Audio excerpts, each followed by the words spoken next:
ವಿರಾಜಮಾನರಾದರು. ತಮ್ಮ ಸಮೀಪದಲ್ಲಿ ವಾಸ ಮಾಡುವುದಕ್ಕೆ ಟೀಕಾಕೃತ್ಪಾದರು ಅವರಿಗೆ ಅನುಗ್ರಹವನ್ನು ಮಾಡಿದ್ದಾರೆ ಎಂದರೆ ಅವರ ತಪಸ್ಸು, ಅವರ ಸ್ಥಾನಮಾನಗಳು ಎಂಥದ್ದು ಅಂತ ಊಹಿಸಿಕೊಳ್ಳುವುದು. ಅಂತಹ ಮಹಾನುಭಾವ, ಮಹಾತಪಸ್ವಿಗಳು. ತೀರ್ಥಯಾತ್ರೆಗೆ ಅಂತ ಹೊರಟ್ರೆ ತೀರ್ಥಾಭಿಮಾನಿ ದೇವತೆಗಳೆಲ್ಲ ನೀವಿದ್ದಲ್ಲಿಯೇ ನಾವು ಬಂದು ನಿಮಗೆ ವಿಶೇಷವಾಗಿ ಅನುಗ್ರಹವನ್ನು ಮಾಡುತ್ತೇವೆ ಅಂತ ಅವರಿದ್ದಲ್ಲಿಯೇ ಬಂದು ಗಂಗಾದಿ ತೀರ್ಥಗಳು ಅವರಿಗೆ ಅಭಿಷೇಕ ಮಾಡುತ್ತವೆ ಎನ್ನುವುದನ್ನು ಅವರ ಇತಿಹಾಸದಲ್ಲಿ ಕೇಳ್ತೇವೆ. ಅಂತಹ ಮಹಾತಪಸ್ವಿ. ಒಬ್ಬ ಬಹಳ ಕಷ್ಟದಲ್ಲಿರುವಂತಹ ವ್ಯಕ್ತಿ ಹೊಟ್ಟೆಗಿಲ್ಲ ಅಂತ ಬಂದು ಗುರುಗಳಿಗೆ ನಮಸ್ಕಾರ ಮಾಡಿದರು. ಗುರುಗಳು ಮಂತ್ರಾಕ್ಷತೆಗಳನ್ನು ಕೊಡುವುದರ ಜೊತೆಗೆ ನೀನು ಪ್ರತಿದಿನವೂ ಒಂದು ನಿಯಮ ಇಟ್ಕೋ, ನಿನಗೆಲ್ಲ ಒಳ್ಳೆಯದಾಗತ್ತೆ ಅಂತ. ಏನು ನಿಯಮ ಮಾಡಲಿ? ನನಗೆ ಯಾವ ನಿಯಮಗಳೂ ಇಲ್ಲ, ನಾನಷ್ಟು ಹೆಚ್ಚು ಆಚಾರವಂತನಲ್ಲ, ಸಾಮಾನ್ಯ ಲೌಕಿಕ ಜೀವನದಲ್ಲಿ ಇದ್ದವನು. ಇರಲಿ ಪರವಾಗಿಲ್ಲ, ಆದರೂ ಒಂದು ನಿಯಮ ಹೇಳ್ತೇನೆ ಅಂತ. ಏನು ಹೇಳ್ತಾರೋ ಒಂದು ಗಾಬರಿಯಾಗಿದ್ದಾನು. ದಿವಸಗಳ 3 ತಾಸು ಕುಳಿತು ಜಪ ಮಾಡೋದು ಅಂತ ಹೇಳ್ತಾರಾ, ಪಾರಾಯಣ ಮಾಡೋದು ಅಂತಾರ, ಇನ್ನೇನಾದರೂ ಉಪವಾಸವನ್ನು ಹೇಳ್ತಾರ. ಆಗ ಅವರು ಹೇಳಿದರು, ನೀನು ನಿತ್ಯವೂ ಒಂದು ಬೋಳ ತಲೆ ನೋಡಿ ಊಟ ಮಾಡು.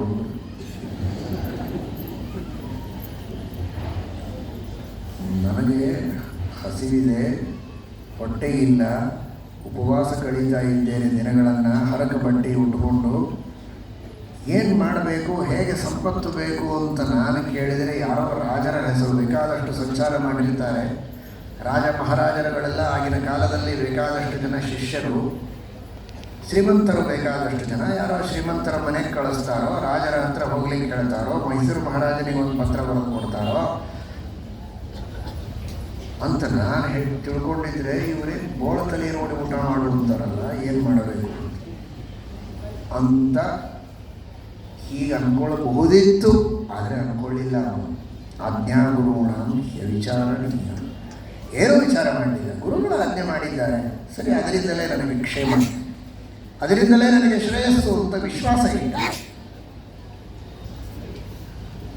ಬೋಳತಲೆ ಎಂದರೆ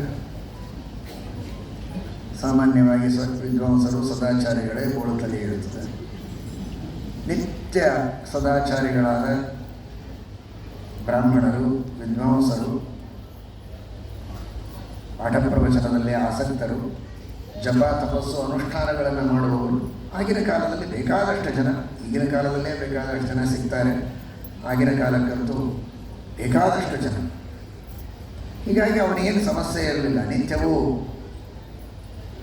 ಒಬ್ಬರೇನು ಬೇಕಾದಷ್ಟು ಜನ ಕಾಣಿಸ್ತಾ ಇದ್ರು, ನಮಸ್ಕಾರ ಮಾಡ್ತಾ ಇದ್ದ.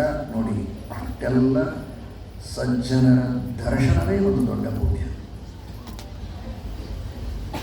ನಹ್ಯಮ್ಮಯಾನಿ ತೀರ್ಥಾನಿ ನ ದೇವಾಹ ಮೃಚ್ಛಿಲಾಮಯಾಃ ತೇ ಪುನಂತ್ಯುರುಕಾಲೇನ ದರ್ಶನಾದೇವ ಸಾಧವಃ. ಜ್ಞಾನಿಗಳ ದರ್ಶನವನ್ನು ಮಾಡೋದು, ಸದಾಚಾರಿಗಳ ದರ್ಶನ ಮಾಡೋದರಿಂದಲೇ ಪಾಪಗಳ ಪರಿಹಾರ ಇದೆ, ಪುಣ್ಯದ ಪ್ರಾಪ್ತಿ ಇದೆ, ಲಾಭ ಇದೆ, ವಿಶ್ವಾಸ ಮಾತ್ರ ಬೇಕು. ಆ ರೀತಿ ನಿತ್ಯವೂ ದರ್ಶನ ಮಾಡ್ತಾ ಮಾಡ್ತಾ ಪುಣ್ಯವನ್ನು ಶೇಖರಣೆ ಮಾಡಿಕೊಳ್ತಾ ಇದ್ದಾನೆ. ಇವನಿಗೆ ಕಾಣಿಸೋದಲ್ಲ ಪುಣ್ಯ, ಅದು ಇವನಲ್ಲಿ ಶೇಖರಣೆ ಆಗ್ತಾ ಇದೆ. ಏನು ದಾರಿದ್ರ್ಯಕ್ಕೆ ಕಾರಣವಾದ ಪಾಪಗಳಿತ್ತು ಅವುಗಳು ಸವಿತಾ ಇವೆ.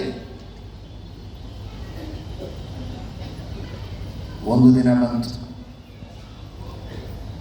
ಯಾರ ಮನೆಯಲ್ಲಿ ಬೇರೆ ಊರಿನಲ್ಲಿ ಮದುವೆ ಇತ್ತೋ, ಏನು ದೊಡ್ಡ ಯಜ್ಞಯಾಗ ಇತ್ತೋ, ಅಥವಾ ದೊಡ್ಡ ಸಭೆ ಇತ್ತೋ, ಮಹಾಸಮಾರಾಧನೆ ಇತ್ತೋ, ಊರಲ್ಲಿದ್ದ ಎಲ್ಲ ವಿದ್ವಾಂಸರು ಬ್ರಾಹ್ಮಣರು ಖಾಲಿ, ಎಲ್ಲರೂ ಬೇರೆ ಊರಿಗೆ ಹೋಗಿದ್ದಾರೆ.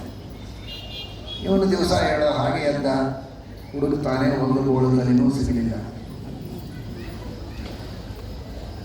ಅವರೇನು ಪಂಡಿತರು ನೋಡು ಅಂತೇನು ಹೇಳಿರಲಿಲ್ಲ, ಬೋಳದಲ್ಲಿ ನೋಡಿದ್ರೆ ಸಾಕು ಅಂತ ಹೇಳಿದ್ರು. ಪ್ರಾಯ ವಿದ್ವಾಂಸರು ಸಜ್ಜನರು ಇರ್ತಾರೆ ಎನ್ನುವ ದೃಷ್ಟಿಯಲ್ಲಿ ಅವನಿಗೆ ಯಾವುದೂ ಸಿಗಲಿಲ್ಲ. ಬೋಳತಲೆಯ ಗಂಡಸರು ಸಿಗಲಿಲ್ಲ, ಹೆಣ್ಣು ಮಕ್ಕಳು ಸಿಗಲಿಲ್ಲ. ಮಡಿ ಹೆಂಗಸು ಸಿಕ್ಕರೂ ಸಾಕು ಅಂತ ಅಂದ್ಕೊಂಡಿದ್ದ, ಅವರು ಸಿಕ್ಕಿಲ್ಲ. ಏನು ಮಾಡಬೇಕು? ಸಂಜೆ ತನಕ ಹಸಿವಿ, ಊಟ ಮಾಡೋ ಹಾಗಿಲ್ಲ. ಆಜ್ಞಾ ಗುರುಗಳಂಶ ವಿಚಾರಣೀಯ, ಗುರುಗಳ ಆಜ್ಞೆ ಮಾಡಿದ್ದಾರೆ, ಒಬ್ಬರೂ ಸಿಕ್ಕಿಲ್ಲ ಊರೊಳಗೆ. ಕೊನೆಗೆ ರಾತ್ರಿ ಆಗಿದೆ, ಹಾಗೆ ಮಲ್ಕೊಂಡಿದ್ದಾನೆ. ಏನಿವ್ರು ಹೇಳೋರು ಬೇಕಾದ ಹೇಳ್ತಾರೆ, ನಾವು ಅದನ್ನೆಲ್ಲ ಮಾಡಲಿಕ್ಕೆ ಆಗ್ತದೇನೋ ಅಂತ ಊಟ ಮಾಡಲಿಲ್ಲ. ಪಾಪ ಉಪವಾಸ ಹಾಗೆ ಮಲಗಿದ. ಸ್ವಲ್ಪ ಕತ್ತಲೆ ಆದ ಮೇಲೆ ಎಲ್ಲೋ ಒಂದು ಕಡೆಗೆ ಬೆಳಕು ಕಾಣಿಸ್ತು. ಸಣ್ಣ ಆಗಿನ ಕಾಲ, ಹಳೆ ಕಾಲ. ಒಂದು ಎಣ್ಣೆ ದೀಪ ಹಚ್ಕೊಂಡು ಯಾರೋ ಒಬ್ಬರು ಏನೋ ಕೆಲಸ ಮಾಡ್ತಾ ಇದ್ದಂತೆ. ಆ ಮಿಡಿ ಮಿಡಿ ಮಿಡಿ ದೀಪ, ಆ ದೀಪದ ಬೆಳಕೊಳಗೆ ಅವನಿಗೆ ಬೋಳದಲ್ಲಿ ಕಾಣಿಸ್ತು. ಏನು ಸಂತೋಷ ಅವನಿಗೆ! ಸಿಕ್ಕ ಸಿಕ್ಕ ಸಿಕ್ಕ ಅಂತ ತನ್ನ ಮನೆ ಮೇಲಿಂದ ಜೋರಾಗಿ ಒದರಿದ. ಅವನಿಗೆ ಗಾಬರಿ ಆಯ್ತು. ನನ್ನ ಇವನು ಯಾವಾಗ ನೋಡಿದ? ಸಿಕ್ಕ ಸಿಕ್ಕ ಅಂತ ಒದರ್ತಾನಂತ. ಸುಮ್ಮನೆ ಇರೋ ಮಹಾರಾಯ, ಒದರಬೇಡ ಅಂದ. ನನಗೇನಿದೆ ಸಿಗತ್ತೋ ಅದರೊಳಗೆ ಅರ್ಧ ನಿನಗೆ, ಅರ್ಧ ನನಗೆ, ಒದರಬೇಡ, ಜನ ಎಲ್ಲ ಹೇಳ್ತಾರೆ ಮಲ್ಕೊಂಡವರು ಅಂತ. ಅಲ್ಲಿ ನಡೀತಾ ಇದ್ದ ಘಟನೆ ಅಂದರೆ, ಅವರ ಮನೆಯಲ್ಲಿ ಒಂದು ದೊಡ್ಡದಾದ ನಿಧಿ ಇತ್ತು, ಬಂಗಾರದ ಹಂಡೆ. ಅವರ ಹಿಂದಿನ ಕಾಲದ ಪೂರ್ವಜರು ಯಾರೋ ಇಟ್ಟಂತಹ ಬಂಗಾರದ ನಾಣ್ಯಗಳ ಹಂಡೆ. ಯಾರೂ ಇಲ್ಲದೆ ಇದ್ದಾಗ ರಾತ್ರಿ ಅದನ್ನು ತೆಗೆದು ಅದರೊಳಗಿನ ದುಡ್ಡು ತಗೊಳ್ತಾ ಇದ್ದ. ಇವನಿಗೆ ಅದು ಗೊತ್ತಿಲ್ಲ ಏನು ತಗೊಳ್ತಾನೆ ಅಂತ. ಇವನಿಗೆ ಬೋಳದಲ್ಲಿ ಕಾಣಿಸಿದ್ದಕ್ಕೆ ಸಿಕ್ಕ ಸಿಕ್ಕ ಸಿಕ್ಕ ಅಂತ ಇವನು ಮೊದಲಲ್ಲ. ಅವನಿಗೆ ಅನ್ನಿಸ್ತು, ಹಂಡೆ ತೆಗೆಯೋ ವ್ಯಕ್ತಿ ಸಿಕ್ಕ ಅಂತ ನಾಳೆ ಯಾರಿಗಾದರೂ ರಾಜರಿಗೆ ಹೇಳಿದ್ರು ಮತ್ತವರು ಸರ್ಕಾರಕ್ಕೆ ಕೊಡಬೇಕು ಅಂತಂತಾರೆ. ಆಗಿನ ಕಾಲಕ್ಕೆ ಸರ್ಕಾರ ಆದರೆ ರಾಜರಿದ್ದರು, ರಾಜರಿಗೆ ಒಪ್ಪಿಸ್ಬೇಕಾಗ್ತದೆ. ಅದಕ್ಕೆ ನೀ ಯಾರಿಗೆ ಹೇಳಬೇಡ, ಅರ್ಧ ನಿನಗೆ ಕೊಡ್ತೀನಿ, ಅರ್ಧ ನನಗೆ ಅಂತ. ಏನಾಯಿತು? ಗುರುಗಳ ಮಾತನ್ನು ಕೇಳಿದ್ದಕ್ಕೆ, ಇಷ್ಟು ದಿವಸ ಸಜ್ಜನರ ದರ್ಶನ ಮಾಡಿದ್ದಕ್ಕೆ, ಪುಕ್ಕಟೆಯಾಗಿ ಯಾರದೋ ಮನೆಯಲ್ಲಿರುವ ಬಂಗಾರದ ಹಂಡೆ, ಅರ್ಥಾತ್ ಬಂಗಾರದ ನಾಣ್ಯಗಳಿಂದ ಕೂಡಿದ ಹಂಡೆಯೊಳಗಿನ ಅರ್ಧ ಹಂಡೆ ಇವನಿಗೆ ಬಂತು. ಅರ್ಧಕ್ಕರ್ಧ ನಾಣ್ಯಗಳು. ಇವ ಅಲ್ಲ, ಇವರು ಮಗ, ಮೊಮ್ಮಗ, ಮೈಮಗ ಎಲ್ಲರೂ ಸುಖವಾಗಿ ಬದುಕುವ ಅಷ್ಟು ಸಂಪತ್ತು ಮನೆ ತುಂಬ ಬಂದು ಹೋಯಿತು.